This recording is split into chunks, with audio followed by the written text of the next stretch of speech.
지난 시즌2에서 나왔던 책이에요. 애덤 그랜트의 Think Again이라는 책인데요.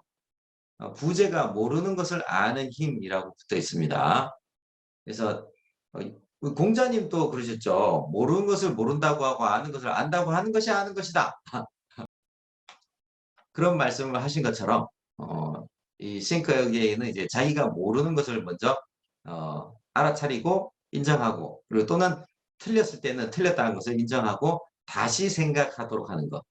여기 이제 책 표지에 보면은 성냥개비가 있고, 이렇게 성냥개비 있는데 불이 붙은 게 아니고 물이 있어요. 물, 그죠? 요거 좀 특이하죠, 디자인이. 예. 여기 이제 의미하는 것은 여기 내용 중에 겸손과 확신이라는 얘기가 나와요. 겸손과 확신의 어떤 그 적절한 밸런스가 중요하다. 이 think again을 하는 데 있어서 그런 얘기를 하고 있는데, 이 확신이 불이라면 겸손은 물적인 성격을 갖고 있다라고 볼 수가 있죠. 그래서 그것을 이제 좀 표현한 메타포가 아닌가 생각이 듭니다. 애덤 그랜트는 하버드대 심리학과를 수석 졸업한 아주 수재입니다. 그리고 같은 대학교 학과에서 석사를 취득하고, 미시간대에서는 이제 박사를 취득하고요. 펜실베니아대 와튼스쿨의 조직심리학 교수입니다. 네. 7년 연속 최고 등급의 평가를 받은 최연소 종신 교수이기도 하고요. 테드 강연 또를 통해서도 많이 알려졌고, 기존에 이 오리지널스, 깁앤테이크 이 책이 또 베스트셀러가 됐었죠. 그리고 인기 팟캐스트의 진행자이기도 하고요. 동기부여, 또 관대함, 창의성에 대한 뭐 여러 가지 가설에 대해서 이번 이 책을 쓰기 위한 연구 조사 끝에 다시 생각하게 됐다. 그리고 지금 세계에서 가장 영향이 있는 경영사상가 10명 가운데 1명으로 꼽히고 있습니다. 포브 선정 40세 이하 지도자 40인에 뽑혔고요. 탁월한 과학적 성취를 인정받아서 미국 심리학협회 또 미국 국립과학재단으로부터 상도 받은 아주 대단한 분이죠. 이제 책을 쓰는 저자들 중에 보면은 자기는 잘 모르면서 남들 얘기 갖다 쓰는 경우도 왕왕 있고, 또는 이론적인 건 굉장히 좀 강점이 있는데 실무적인 부분에서는 좀 취약한 분들도 있고, 여러 가지 이제 좀 허점이 좀 있는데, 이분 제가 좀 허점을 비벼보려 했더니 허점을 찾기가 힘든 것 같아요. 네. 세계적인 베스트셀러 오리지널스 애덤 그랜트 5년 만에 신작이다, 이렇게 책을 홍보하고 있습니다. 다시 생각하기가 지금보다 더 필요할 때는 없었다. 왜 이 얘기를 할까요?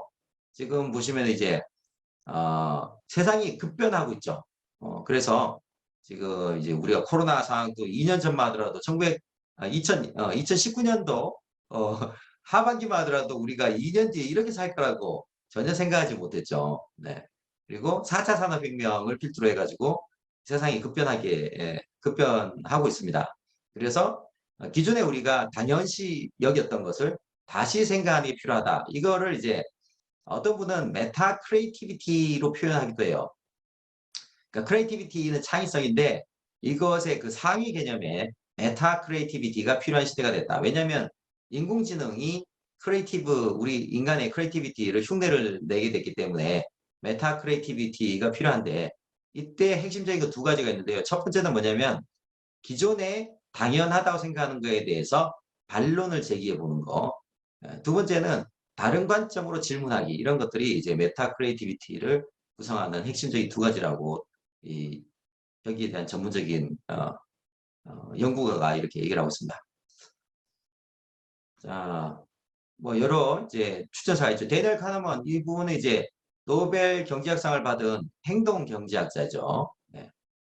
그리고 뭐 브레네 브라운이라고 이제 리더 연기 등을 쓴 저자, 또 잘 아시는 빌 앤 멜린다 게이츠, 또 식센스를 만든 영화 감독 나이트 샤말란, 이런 분들이 추천사를 써주고 있습니다. 추천사도 빵빵하죠. 네. 제가 이제 여러분들하고 오늘 이제 OT 시간에 나눌 것은 1장부터 3장까지의 이야기입니다. 자, 1장은 우리 마음속에 전도사, 검사, 정치인, 그리고 과학자가 있다. 우리 마음속에. 네. 흥미롭지 않습니까? 전도사, 검사, 정치인, 과학자는 무엇인가? 자, 2장은 안락의자 쿼터백과 가면을 쓴 사기꾼이라는 말이 나오는데요. 네. 둘 중에 어느 쪽이 더 나쁠까요? 여러분들 보시기에는 쿼터백이 좀 더 나을 거라고 보시지만, 실제로는 쿼터백이 좀 더 나을 거라고 생각하시겠지만은, 실제로 책 내용은 알라위자 코터비의 더 위험한 걸로 나옵니다. 제3장 틀렸을 때 느끼는 기쁨. 틀렸으면 기분 나빠야 되는 거 아니에요? 근데 기뻐한다니 이게 무슨 소릴까요? 자기가 생각하는 모든 것을 믿지 않을 때 희열 이런 게 또 희열이 있대요. 뭔 얘기인지 한번 책 속으로 들어가 보도록 하겠습니다. 노션이라고 하는 도구를 이용해서 저는 이제 독서 노트를 정리를 하고 있어요. 자, 노션으로 제가 정리해 둔 거를 가지고 공유를 하도록 하겠습니다. 째깍째깍 시간은 계속 흘러가고 남은 시간은 5분. 시험 시간은 거의 끝나가는데 한 문제가 계속 걸립니다. 평소에 여러분이라면 최초의 직감을 믿고 답을 그냥 두시나요? 아니면 답을 바꾸시겠나요? 일반적으로 시험을 본 사람의 4분의 3은 답을 고치면 틀릴 것이라 확신합니다. 하지만 심리학자 3명이 다수의 논문을 토대로 검토해 보았을 때 모든 논문에서 답이 바뀐 경우 가운데 다수가 오답에서 정답으로 바뀌었음을 확인했습니다. 대학생을 대상으로 한 다른 연구에서는 답을 바꾼 학생의 4분의 1만 정답에서 오답으로 바뀌었고 오답에서 정답으로 바뀐 경우는 절반이나 되었다고 합니다. 그 이유는 일반적으로 사람은 한번 결정한 걸 다른 답으로 바꾸는 걸 꺼려하고 자기 판단을 높은 수준으로 확신할 때만 답을 바꾸기 때문입니다. 다시 생각해보면 점수가 높아지는 이유는 답을 바꾼 결과라기보다 답을 바꿀지 말지 한 번 더 생각해본 덕분이라고 말할 수 있지 않을까요? 사람들은 이미 결정한 답을 다시 생각하는 것만 망설이는 게 아니라 다시 생각하는 것 자체를 망설입니다. 심리학자들은 사람은 기본적으로 정신적 구두쇠라고 지적하는데 새로운 걸 붙잡고 어렵게 쩔쩔매기보다는 기존의 의견이나 생각에 안주하는 손쉬운 쪽을 선택한다는 겁니다. 우리는 가지고 있는 옷이 유행에 맞지 않으면 주저없이 새 옷을 주문하지만 대상이 지식이나 견해일 때는 기존의 것을 고집하는 경향이 있습니다. 윈도우 95를 쓰는 사람을 보고 비웃지만 1995년에 형성되었던 자신의 견해는 여전히 붙잡고 놓지 않는 것처럼 말이죠. 20년 전 한 심리학자가 사람은 생각하고 말할 때 전혀 다른 직업인 세 사람의 사고방식 속으로 빠져든다는 걸 발견했습니다. 일단 성스럽게 여기는 믿음이 위험해질 때 자기의 이상을 보호하고 드높이기 위해 전도사가 되어 설교를 합니다. 그러다가 다른 사람의 논리에서 오류를 발견하면 검사가 되어 상대방이 틀렸고 자기가 옳음을 입증한 논거를 줄줄이 늘어놓죠. 마지막으로 다른 사람의 동의를 얻어야 할 때는 재빨리 정치인으로 변신해서 지지를 얻기 위해 연설이나 언론 플레이, 로비를 하는 등 정치 공작을 하죠. 이런 직업 모드를 취하는 데는 큰 리스크가 있는데 각각의 직업 모드에 심취한 나머지 자기 의견이 과연 자신이 생각하는 것처럼 옳은지 다시 생각하지 않는다는 겁니다. 우리에게 필요한 직업 모드는 과학자 모드입니다. 과학자라면 자기가 이해하는 범위의 한계를 끊임없이 인식하는 대가로 보수를 받고 자기가 아는 것을 당연히 의심해야 하며 자기가 알지 못하는 것에 호기심을 가져야 하며 새로운 데이터가 생기면 기존 데이터의 견해를 계속 업데이트해야 하죠. 우리는 과학자 모드를 가지고 열린 마음으로 모든 걸 대응하며 자기가 틀렸을 수도 있는 여러 이유를 찾고 자기가 배운 것을 근거로 자기의 생각을 새롭게 고쳐야 합니다. 세상은 급격하게 바뀌고 있고 팬데믹 같은 예상치 못한 상황들로 다시 생각하기가 지금보다 더 필요할 때가 없기 때문입니다.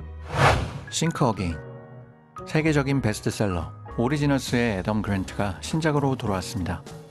그는 도움이 되지 않는 지식이나 의견은 버리고 일관성보다는 유연성에 초점을 맞추라고 말합니다.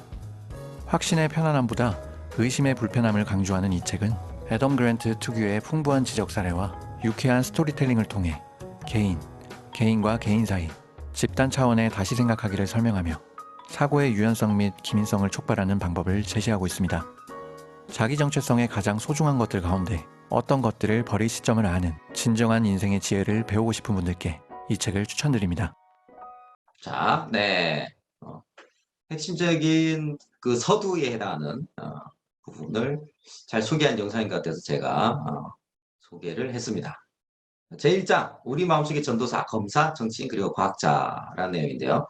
조지 버나드 쇼가 이런 얘기를 하고 있습니다. 변화 없이 진보는 불가능하다. 그리고 자기 마음을 바꾸지 못한 사람은 그 어떤 것도 바꾸지 못한다. 왜 그럴까요? 생각이 바뀌면 행동이 바뀌고 행동이 바뀌면 습관이 바뀌고 습관이 바뀌면 네, 인생이 바뀐다 그런 얘기 있잖아요. 그러니까 출발점은 뭐예요? 우리 생각을 바꾸는 것부터 이제 시작이 되는 거죠. 최초의 직감이 아닌 두 번째 생각. 요거는 이제 앞에 동상이 나왔던 부분입니다. 그래서 이게 또 요즘에서 더 필요한 이유가 지식이 점점 더 빠른 속도로 증가하고 있죠. 2011년도에 어떤 사람이 하루에 소비한 정보의 양은 그로부터 25년 전에 비해 5배로 늘어났대요. 그러니까 2011년도에는 이 정보의 양이 증가하는데 25년 걸렸다는 거예요. 1950년에는 의학계의 지식이 2배로 늘어났는데 약 50년이 걸렸고요. 1980년이 되면은 7년으로 줄어들고 2010년에는 6개월로 줄어들었습니다. 2030년이 앞으로 되면은 지식의 총량이 2배가 되는데 3일밖에 안 걸린대요. 3일이 되면 기존 지식의 2배가 됩니다. 2배가. 아, 엄청나죠. 이제 미래학자 버그민스터 플로어라는 학자가 얘기를 하고 있습니다. 그래서 이제 과거 어느 때보다도 더 신속하게 자기가 가진 믿음을 의심할 필요가 있게 되는 거죠. 왜냐하면 기존에 내가 맞다, 당연히 이렇다라고 생각한 것이 완전히 뒤집히는 어떤 결과들이 계속 나오고 있거든요. 그래서 박사학위를 따고 3개월, 6개월만 지나면 완전히 다른 어떤 이론들이 학계에 또 제출이 된다는 거예요. 구닥다리 사실들을 버리는 편이 가장 좋은 적신적인 화석이다. 그러니까 이 구닥다리 어떤 생각들이 이게 화석이다. 이미 지나간 화석이다. 잠깐 동영상에 나왔던 세 사람의 사고방식이 요거는 이제 심리학자 필립 테틀록이라는 분이 얘기를 한 건데요. 사람들 관찰해 보니까 사람들이 생각하고 말을 할 때 흔히 전혀 다른 직업인 세 사람의 사고방식 속으로 빠져들게 되는데 그 첫 번째가 전도사, 두 번째가 검사, 세 번째가 정치인의 어떤 모두로 가더라는 거예요. 전도사는 앞에 동영상이 잠깐 나왔습니다만 자기 믿음이 위험해질 때 설교를 계속 하는 거죠. 부연 설명을 한다든지 자꾸 이렇게 설득을 시키려고. 네. 우리 그런 경우 많죠. 특히 이제 어, 어, 그좀 조직에서 윗분들이 이런 걸 많이 합니다. 자, 그 다음에 이제 검사의 칼. 검사의 칼은 상대방이 틀렸고 내가 맞다라는 것을 계속 이렇게 그 놓은 거를 늘어놓는. 자, 정치인은 이제 자기가 이제 다른 사람 동의를 얻어야 할 때 이제 언론 플레이를 하는 거죠. 조작을 한다. 네, 뭐 그런 내용이고요. 자, 그래서 이거 대신에 과학자의 고글을 쓰는 것을 권합니다. 자, 과학자의 고글은 세 개가 있는데 첫 번째 의심, 두 번째 호기심, 세 번째 보완, 이 세 가지 고글이 필요하다. 의심이 뭐냐면은 과학자라면 자기가 아는 것을 당연히 의심해야 된다. 내가 아는 것이 틀렸을 수도 있다. 어, 라는 거죠. 호기심은 자기가 알지 못한 것에 대해서 호기심을 가져야 된다. 보완은 새로운 데이터를 확보할 때마다 자기가 가지고 있던 기존의 견해를 계속 보완, 업그레이드, 업데이트를 해야 된다라는 것입니다.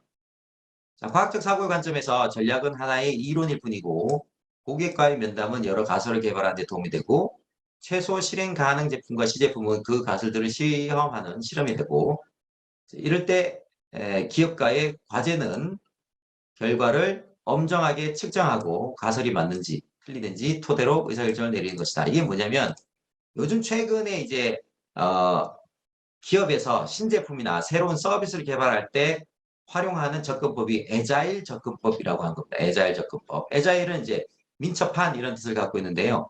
기존의 워터폴 방식, 즉 포커스 방식으로 이제 짧으면 6개월, 길면은 몇 년씩에 걸리는 프로젝트를 이렇게 순차적으로 진행하는 방식에서 벗어나가지고 빨리 고객이 가장 우선적으로 필요로 하는 그 욕구에 맞춘 최소 실행 가능 제품.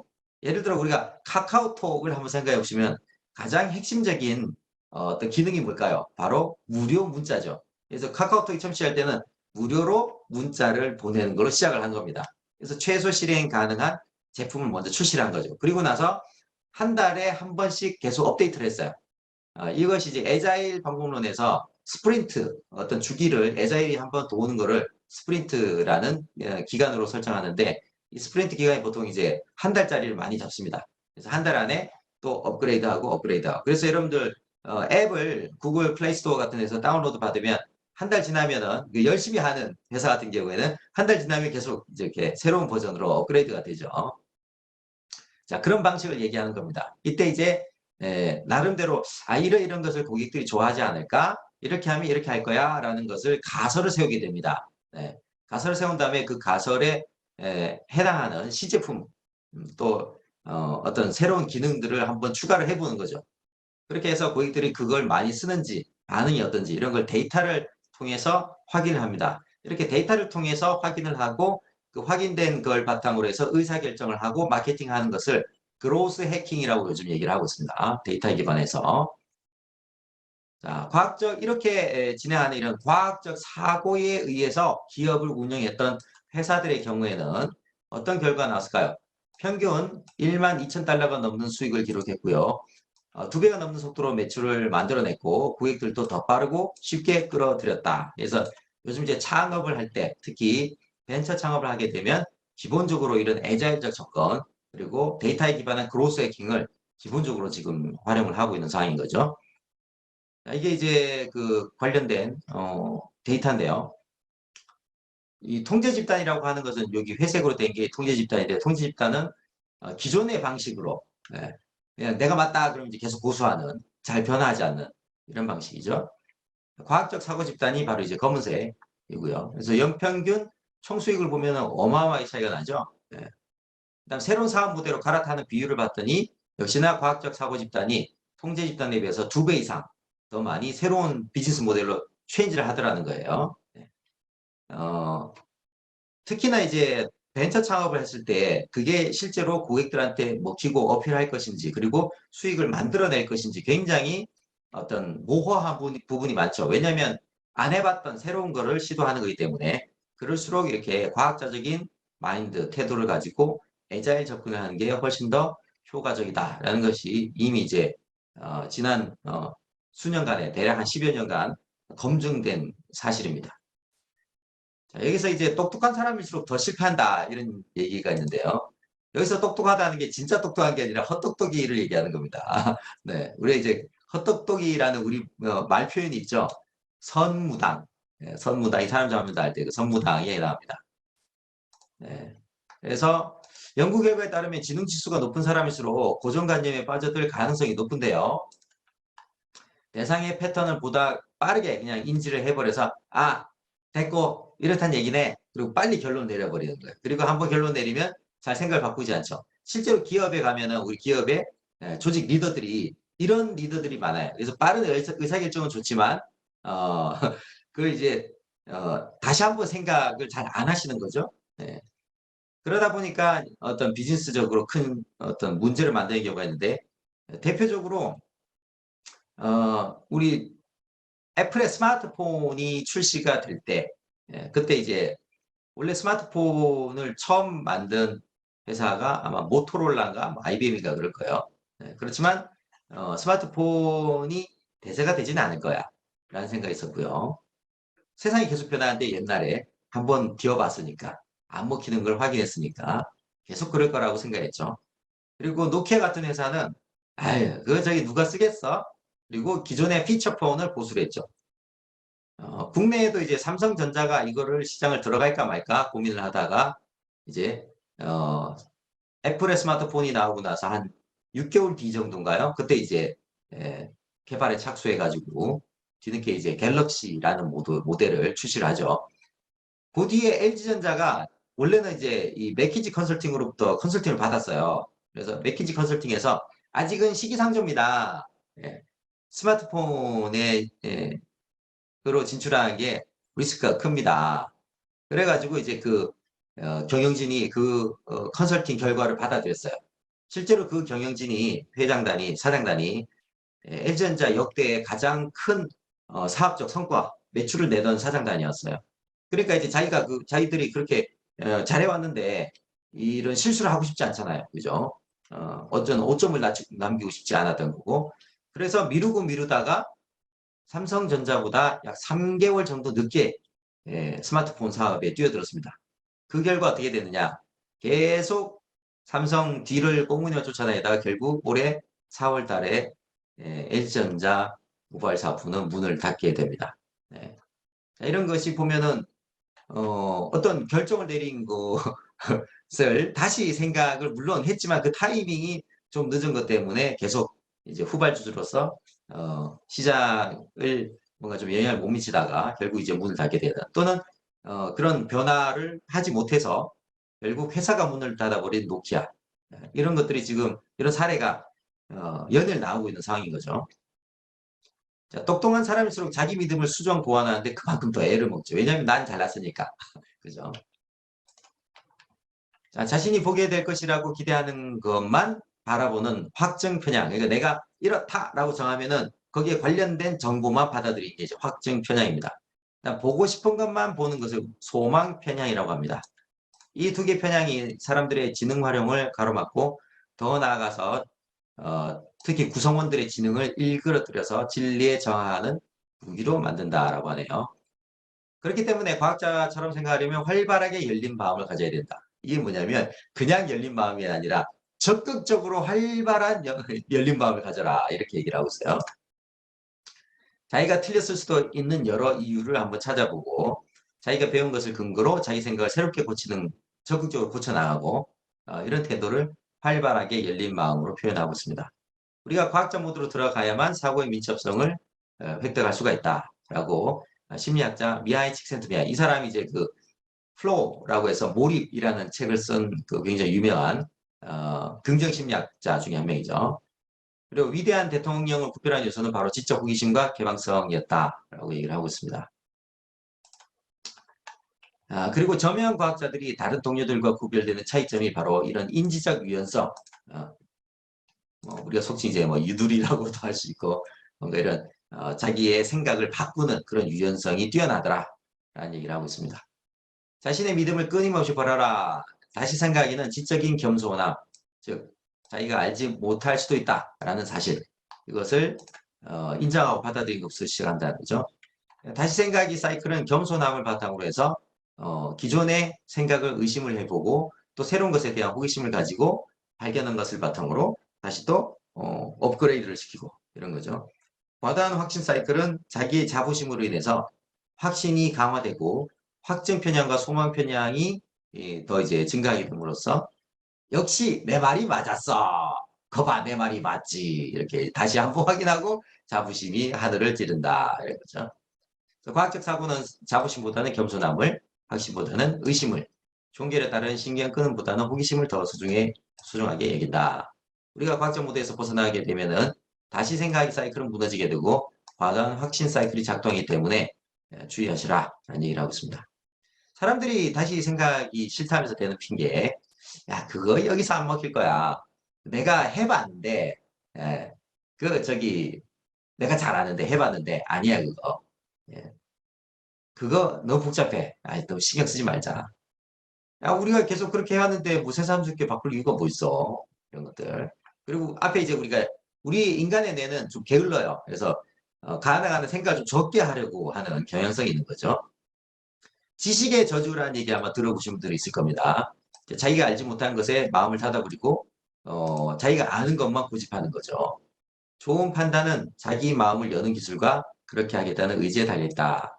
그리고 지금 이 세상이 급변하고 있기 때문에 다시 생각하기는 점점 더 중요한 습관이 되고 있다. 라는 말로 1장을 마무리하고 있습니다. 2장에서는 이제 안락의자 쿼터백과 가멜슨 사기꾼에 대해서 얘기하고 있는데요. 이 과도하게 확신을 갖는 것을 안락의자 쿼터백. 이게 뭐냐면 우리가 그런 거잖아요. 우리나라는 미식축구는 아닙니다만 일반 축구를 볼 때 그 소파에 앉아가지고 야야 거기서 저렇게 뗐어야지 감독 뭐 하는 거야 야 박지성이 저 집어넣어야 될 거 아니야 이러면서 이제 자기는 축구 제대로 선수도 아니고 감독도 아니고 제대로 교육도 안 받았는데 소파에 앉아가지고 거기 뛰고 있는 국가대표 선수보다 또는 거기 감독보다도 더 잘 아는 것처럼 온갖 이렇게 뭡니까 훈수를 두고 있죠. 네. 자 이런 걸 이제 안락의자 쿼터백이라고 비유를 들은 거고요. 가면을 쓴 사기꾼이라는 것은 진짜 사기꾼이라기보다 자기가 할 수 있는 것에 비해서 굉장히 겸손을 떨고 나는 부족해. 나는 그 정도 실력이 안 됩니다. 라고 이렇게 생각하는 거죠. 자기를 제한하는. 그래서 이제 가면을 쓰고 있다. 나는 그거 몰라요. 이런 가면을 쓰고 있다라는 거예요. 요다라고 생각합시다. 요다. 스타워즈에 보면 요다가 나오죠. 요다를 보면은 녹색의 피부에 쭈그렁 망탱이로 나이가 뭐 800살인가 뭐 그래요. 그리고 키도 작고 짝대기 짚고 다니 이렇게 이렇게 짚고 다녀요. 그러니까 사람들이 어떻게 생각해요? 보잘것없게 생각하죠. 근데 알고 보면 어때요? 위대한 그 제다이의 스승이죠. 예. 그래서 그런 이제 외모로서 이렇게 가면을 쓰고 있는 거죠. 자기의 그 뛰어난 그 실력을 감추고 있는 거죠. 자, 찰스 다윈이 이렇게 얘기합니다. 무지가 지식보다 더 자주 확신을 안겨준다. 즉, 무식하면 용감하다. 그리고 선무당이 사람 잡니다. 사람 잡는다. 와 관련된 이야기를 또 찰스 다윈이 하고 있습니다. 안톤 증후군이라는 게 있어요. 들어보셨는지 모르겠습니다만 일반적인 인지 능력에서는 별다른 문제가 없는 사람이 자기 신체에 분명히 장애가 있음에도 불구하고 이걸 인지 못하는 증상이라 그래요. 자기 몸에 문제가 있는데 스스로 알아차리지 못하는 그런 증세라 그래요. 이 이유가 뇌 후두엽 손상, 뒤쪽 부분에 후두엽 손상 때문에 이런 현상이 생긴다고 합니다. 근데 이게 심리적으로도 신체뿐만 아니라 심리적으로도 사람들이 저마다 자신의 지식이나 의견 안에서 맹점, 블라인드 스팟이라고 하죠. 블라인드 스팟을 가지고 있는데요. 대표적으로 이제 운전을 처음 배울 때 우리 시야에 사각지대가 있다라는 얘기 들었죠. 그리고 거울과 센서를 조정해서 이 사각지대를 없애도록 그리고 후진을 할 때는 살펴보고 거울에 비치지 않는 그 사각지대가 있기 때문에 반드시 확인하고 살펴보고 빵 한번 이렇게 크락션을 그려준다든지 그런 걸 통해 가지고 그 사각지대를 최소화시키려는 노력을 하죠. 이 얘기는 뭐냐면 분명히 우리가 보지 못하는 사각지대가 있다라는 것을 인지하는 것으로 시작을 한 겁니다. 그렇기 때문에 우리 자신의 의견이나 생각에 반드시 블라인드 스팟, 이 사각지대가 있을 수 있다. 그것이 분명히 있다라는 것을 우리가 인지하는 것 자체가 굉장히 중요하다라는 얘기예요. 네. 자, 그겁니다. 그래서 맹점을 인식하고 자기 생각을 적절하게 조정하는 방법을 배워야 된다. 두 개의 증후군을 얘기하고 있는데 아까 시작할 때 말씀드렸던 안락의자 쿼터백 증후군. 확신이 역량을 훨씬 초과하는 경우. 가면 증후군은 자신이 할 수 있는 역량보다 이 역량이 확신을 초월하는 거죠. 즉 뭐냐면 자기가 갖고 있는 것보다 확신이 부족한 거예요. 내가 잘할 수 있을까? 저 부족해요. 이게 이제 가면 증후군입니다. 확신의 이상적인 수준은 이 안락의자 쿼터백과 가면슨 사기꾼 사이에 어떤 지점이 되지 않겠느냐 하는 거죠. 네, 그래서 그럼 어떻게 하면 그 최적점을 찾을 수 있을까? 이런 얘기를 하고 있습니다. 자, 오만함의 무지라고 해서 더닝 크루거 효과라는 것도 얘기를 하고 있는데 사람이 가장 큰 자신감으로 충만해 있을 때 그때는 언제일까요? 네, 우리가 선무당이 사람 잡는다라고 한 이 얼핏 이제 좀 알기 시작했을 때 예, 해당 분야에 대한 숙련도가 아직은 부족할 때 이제 좀 알기 시작했을 때 이 자신감이 더 커진대요. 예. 그러니까 우리 볼링 치면 그렇잖아요. 볼링 처음에는 내가 잘 칠 수 있을까 생각했는데 굴려보니까 뚜루룩 굴려가더니 그 스트라이크가 땅 터져. 그럼 어때요? 그러니까 별거 아니구만 볼링. 이걸 못 나 그냥 굴리면 되는데 이렇게 생각하고 이제 굴리죠. 네. 근데 하다 보면 어떻게 돼요? 잘 안 되기 시작해요. 자, 특정 분야에서 덜 똑똑한 사람일수록 그 분야에서 자기가 똑똑하다고 생각하는 비율이 그만큼 높아진다고 합니다. 저희 아내가 운전 이제 제대로 배우기 전에 제 옆자리에 타고 이제 이동을 하면은 그렇게 생각했어요. 이거 운전 뭐 좀만 배우면 당신만큼 나도 할 수 있어. 이렇게 자식이 얘기하더라고요. 근데 실제로 운전 막 배우더니 힘들다고. 그래서 제가 운전 연습한다며 이제 당신 뭐라 해야지 그러면 피곤해 당신 뭐라 연습은 안 하고 빨리 잘하고 싶어하는 마음. 우리 이제 CEO도 있죠, CEO. 각 나라의 CEO들을 갖다가 조사를 한번 해봤어요. CEO들의 이렇게 좀 블러핑이 좀 있죠. 대표적으로 우리 그 트럼프 생각하시면 되겠습니다. 자기 역량을 과대 포장하는 그런 경향성이 있습니다. 그래서 이제 자체 평가 평균점하고 객관적인 평가 평균점을 이렇게 봤더니 다들 실제 객관적인 그 점수보다 다 스스로 더 높게 줬다는 거예요. 가장 높게 준 나라가 어디냐 보면 브라질, 멕시코 이렇게 남미 지역의 CEO들이 자기를 과대 이렇게 하게 과한 자신감, 확신, 자기를 이제 과대 포장하는 경향성이 있더라. 그 얘기고요. 내가 안다라고 하는 것에는 내가 알고 있다라는 것을 알고 있는 알고 있는 것도 있고요. 그냥 아는 것도 있고 그 다음에 안다고 생각하는 것도 있다는 거죠. 이건 실제로 아는 건 아니죠. 예. 모르는 거와 아는 것은 중간 어떤 회색 지대가 되겠습니다. 자, 어리석음이라는 산 정상에서 표준이라는 내용에서는요. 이 안락의자 커터백 증후군, 즉 자기가 아는 것 또는 할 수 있는 것보다 확신이 과할 경우에는 이 다시 생각하기를 방해하기 때문에 문제다. 네. 사람들이 자기를 계산하는데 무언가를 투자할 가능성이 낮아지는 거죠. 이렇게 되고 마는 이유가 근본적으로 부서지기 쉬운 우리의 자아, 뭐냐면 나의 이 내가 알고 있다, 내 신념, 이런 것을 내려놓으면 내 자아가 붕괴될 것 같은 그런 두려움을 갖기 때문입니다. 이 얘기는 뭐냐면 자기의 생각이 나다라고 생각하는 이 생각에 대한 동일시 현상 때문에 그렇게 된 거죠. 그러니까 쉽게 얘기하자면 자기 생각에 대한 똥꼬집이 있다라는 똥꼬집이 있다. 자기 생각을 잘 안 내려놓죠. 사람들은 자신을 긍정적으로 바라보라고 할 때, 혹은 다른 사람에게 멋있게 보이고 싶을 때 자기 약점을 부정하고 부정하고 싶은 충동에 사로잡히게 됩니다. 초인지 기술, 이제 원래는 메타 인지력 이라고 보통 많이 표현합니다. 메타 인지 기술. 이게 그래서 중요하다. 이걸 잘하는 분 중에 한 분이 공자님이죠. 일일 삼성. 하루에 3번 자기 자신을 반성해라. 이게 메타 인지가 있기 때문에 반성을 할 수가 있게 되는 겁니다. 자기가 생각하는 것에 대해서 생각할 수 있는 능력. 아, 내가 이런 생각을 하고 있구나. 자, 그리고 탁월한 수준에 도달할 지식과 기술이 부족한 사람들은 어떻게 하느냐? 탁월함을 판단할 지식과 기술도 부족하다. 그러니까 보는 눈이 없다라는 거죠. 이런 보는 눈이 없으면서 확신에 찬 사람들은 여러분들이 아, 저 사람은 선무다이구나 이렇게 알아차리시면 되겠다라는 거죠. 자, 근데 명심해야 될 거는 이런 사람들 놀리기 전에 나도 그런 사람일 수가 있으므로 주의해라 라는 겁니다. 과도 확신으로 무장하게 되는 시점은 초심자에서 아마추어로 나아갈 때 이때 그런 현상이 생긴다. 여기 보시면 어떤 주제에 대해서 자기가 밝히려는 의지와 그 주제와 관련된 지식의 양을 이렇게 보시면 섣부르게 할 때 아는 것을 자랑하려고 하는 마음이 크다라는 거예요. 실제로는 아는 게 이렇게 되겠죠. 이렇게. 초심자에서 아마추어 나갈 때 다시 생각이 사이클이 깨질 수 있고 그래서 경험이 쌓이면서 겸손함을 잃게 되는. 그래서 요 고비를 넘어가야 이제 어떻게 됩니까? 벼가 익을수록 고개를 숙이게 되는 거죠. 재미난 카툰이 이제 책에 나오는데요. 자아도취자 테스트입니다. 1단계. 잠깐 자기 자신에 대해서 생각해봐라. 만일 1단계를 제대로 잘했으면 자아도취자가 아니다. 즉 자기 자신에 대해서 생각하는 메타인지를 잘 한다면 자아도취자는 아니다. 그렇죠. 팀 어번이라는 분이 이렇게 얘기합니다. 오만함은 무지의 확신을 합한 것이다.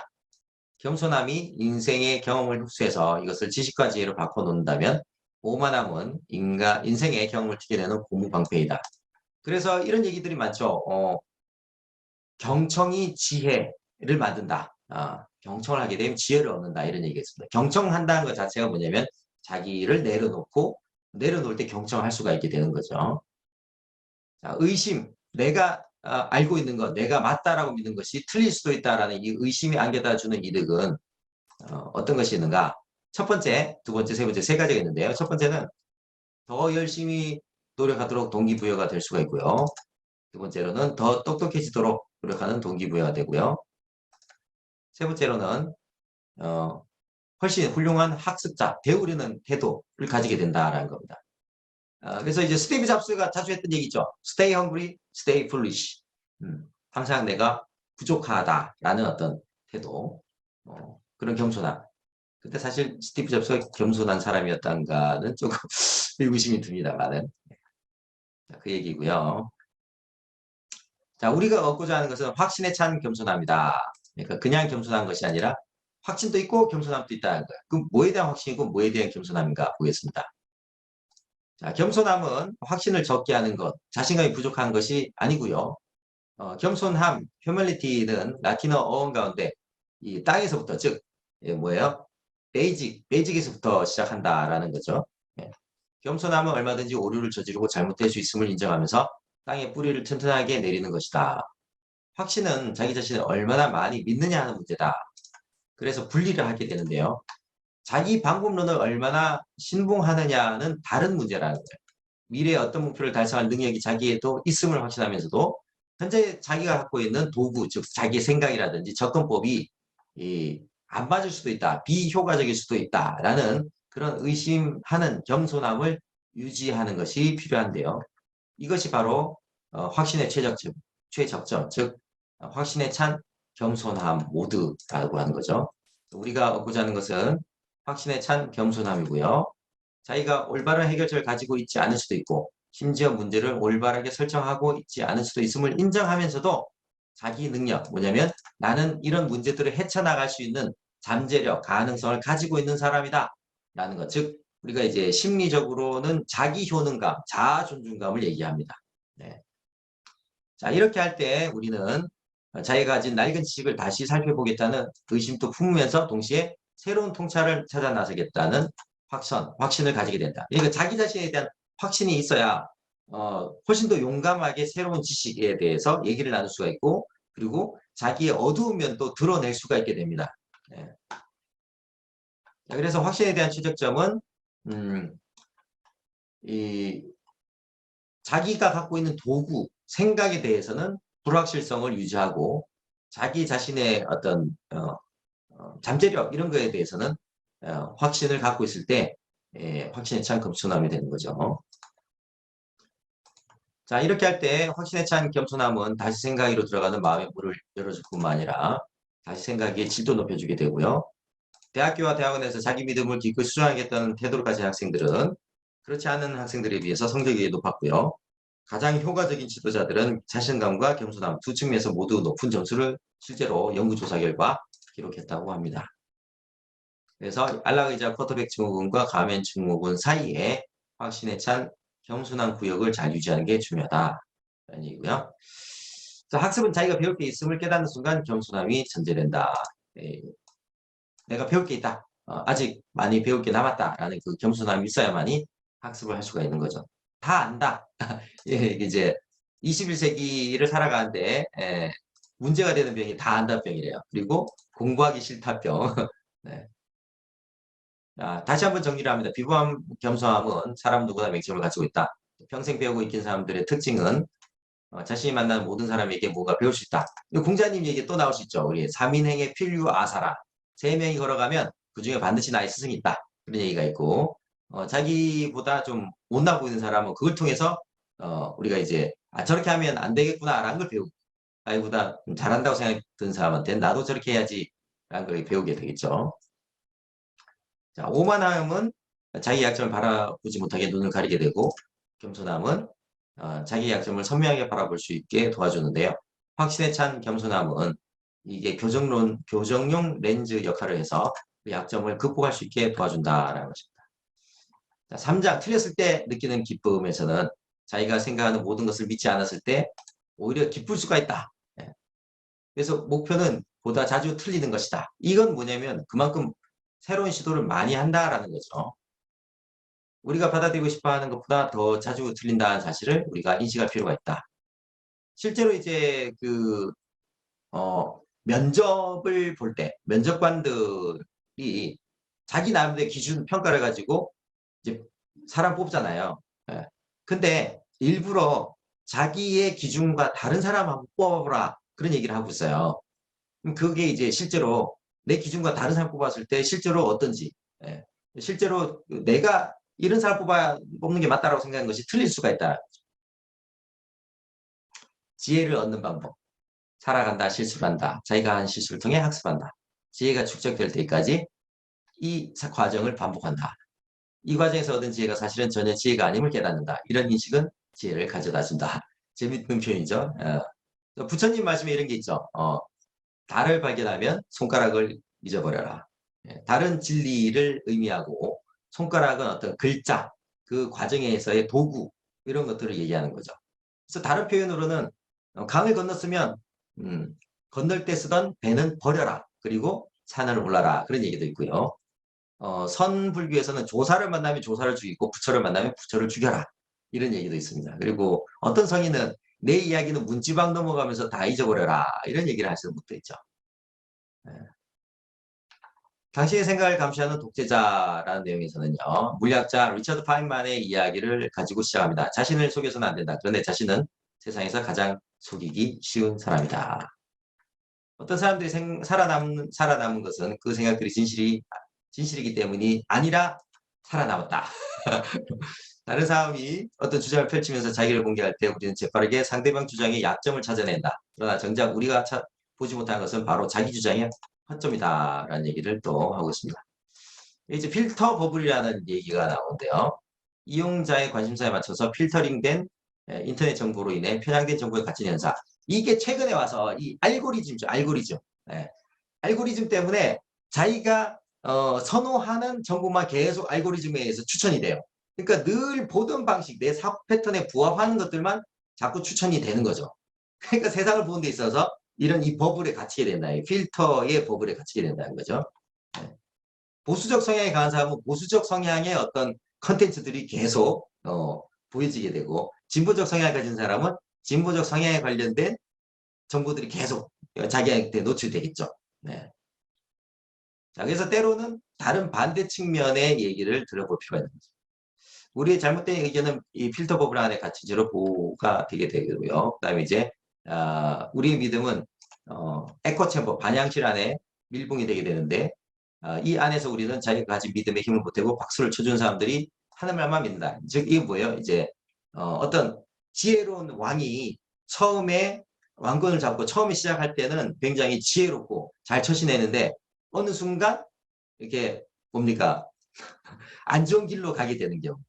그렇게 해서 이제 말년에는 진짜 그 오명을 남기게 되는 경우가, 그동안 해온 자기의 어떤 결정이 맞아 떨어져서 성공을 하게 되면, 그 성공했던 자기 패턴을 계속 유지하려고 하게 되죠. 예. 그게 오히려 다음 성공을 발목을 잡는 그런 방해 요인으로 작동하게 되죠. 예. 실제로 이제 그런 비즈니스계에서도 그런 현상들이 많이 있습니다. 자, 그렇게 됨으로써 자기 확신의 성체가 단단하게 완성이 되고, 이게 어느 순간 갑자기 와르르 무너지게 되는 거죠.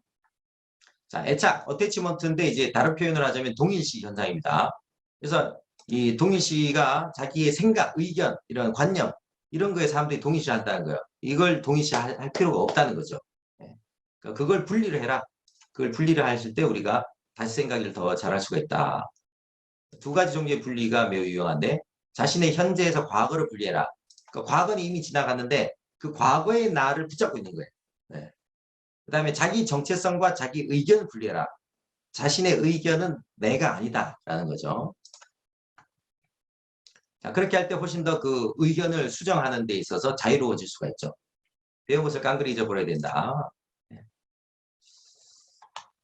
그리고 아마존의 제프 베조스 이렇게 얘기하고 있습니다. 자주 옳은 사람은 많이 듣고 또 자기 마음을 자주 바꾼다. 만일 당신이 자주 마음을 바꾸지 않는다면 당신은 자주 틀릴 것이다. 예. 요즘 지금 그 대선이 곧 이제 있습니다. 그죠? 그래서 이제 후보들이 나름의 공약을 하죠. 그리고 이제 뭐 국회의원들도 이제 선거철에 공약을 많이 합니다. 예. 그럴 때 우리가 또 그런 얘기합니다. 이거 저기 공약만 남발하고 실제로 뽑아주면은 공약을 제대로 안 지킨다. 그게 문제다라고 얘기하는데, 공약을 그대로 지키는 것도 문제가 될 수가 있다라는 얘기를 이 책인가 어디서 얘기를 하고 있습니다. 뭐냐면 그 대통령이 되기 전에 공약했던 것들이 실제로 대통령이 돼서 그러면 이제 실제 그 상황을 더 잘할 수 있죠. 뭐 기밀 문건이라든지, 대통령이 되면 볼 수 있는 문건들, 대통령이 되지 못했을 때는 보지 못했던 어떤 것을 깊숙이 들어가면 더 잘 알게 되는 상황이 생기죠. 그걸 알고 보면은 내가 대통령 되기 전에 어설프게 선무당 사람 잡는 식으로 막 공략했던 게, 이게 그렇게 진행해서는 큰일 날 수 있겠구나를 깨달았다면 공약을 지키지 않는 게 국가적으로는 도움이 되는 거죠. 근데 한편에서는 그런 얘기를 하죠. 비판의 목소리를 쏟습니다. 공약대로 안 한다. 그죠? 예. 그러니까 그런 틀에 갇혀가지고 정치인들이 바람직하지 않다는 걸 알면서도 어떤 정책을 진행을 해버리는 경우가 있는 거죠.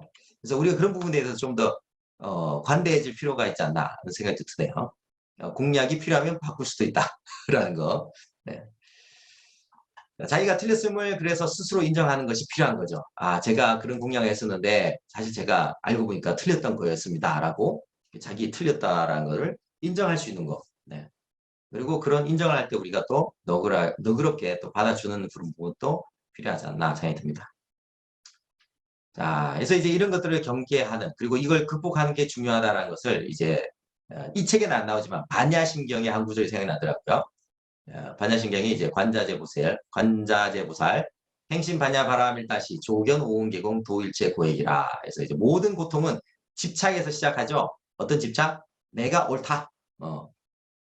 자, 어떤 거에 대한 집착이 드냐? 불교에서는 오온을 얘기하고 있습니다.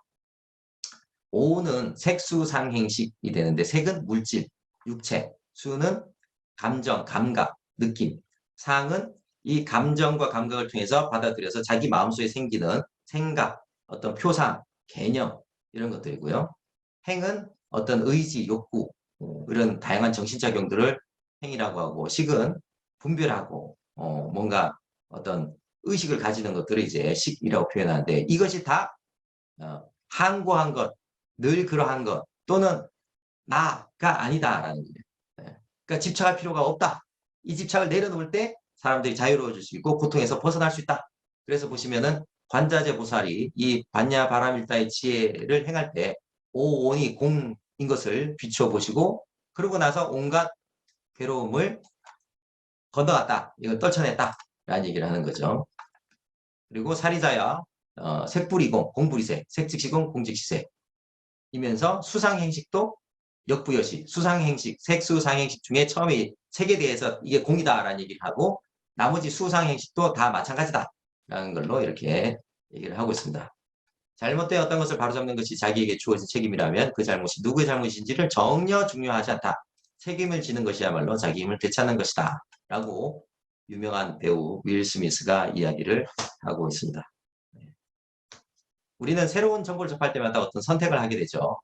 자신의 의견을 자기 정체성과 동일시해서 때로는 설교를 하기도 하고 검사처럼 기소를 하기도 하고 이런 억지를 부리면서도 살아갈 수가 있죠.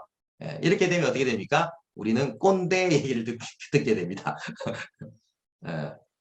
혹은 과학자처럼 살면서 설령 자신의 생각이나 견해가 틀렸음을 입증하는 것이라도 진리를 추구할 수도 있죠.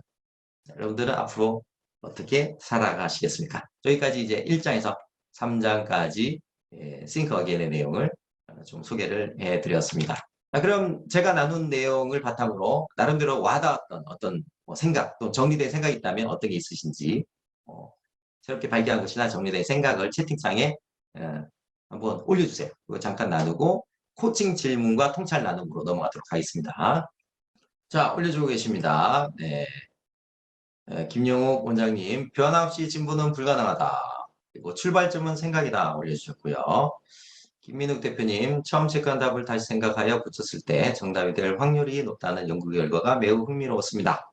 다시 생각하기의 중요성을 깨닫게 됩니다. 그러니까 내가 옳다라고 생각했던 것이 과연 옳은 것인가? 라고 다시 한번 의심을 가지고 생각해보라라는 거죠.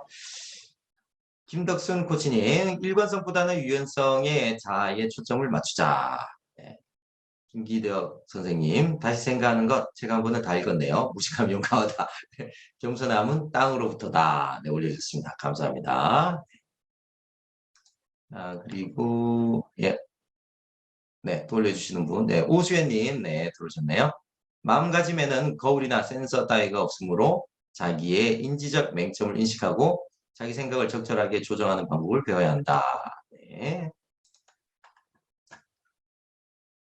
자, 그러면 코칭 대화를 나누는 시간을 갖도록 하겠습니다. 제가 이 책을 바탕으로 해서 질문을 만들었어요. 첫 번째 질문은 혹시 과거에는 유용했거나 옳다고 생각했지만 지나고 나니 철진한 지식, 철진한 정보나 신념이었다는 것을 알아차린 적이 있다면 어떤 게 있을까요? 지나고 나니까 아니네 라고 생각 드는 게 있을 수 있잖아요. 자, 요거는 우리가 채팅창으로 한번 같이 나눠봅시다. 옛날에는 맞다라고 내가 이렇게 고집을 세웠었는데 지나고 나니까 꼭 그런 건 아니네. 내 생각이 틀렸었네. 이런 거 있잖아요. 대표적으로 그 역사적으로 보면은 IBM의 옛날 그 회장이 세상에는 컴퓨터는 뭐 10대만 있으면 된다. 뭐 그런 얘기를 한 경우가 있었죠. 지금 사람들이 손에마다 각자의 손에 다 컴퓨터를 들고 다니죠. 그리고 스마트폰 되겠어? 라고 했는데 되죠. 제 사례 중에 하나는 제가 그 첫 직장이 삼성 SDS의 그 유니텔 사업부였어요. PC통신. 그 당시 이제 PC통신 한참 붐을 막 뜰 때 이제 제가 들어갔죠.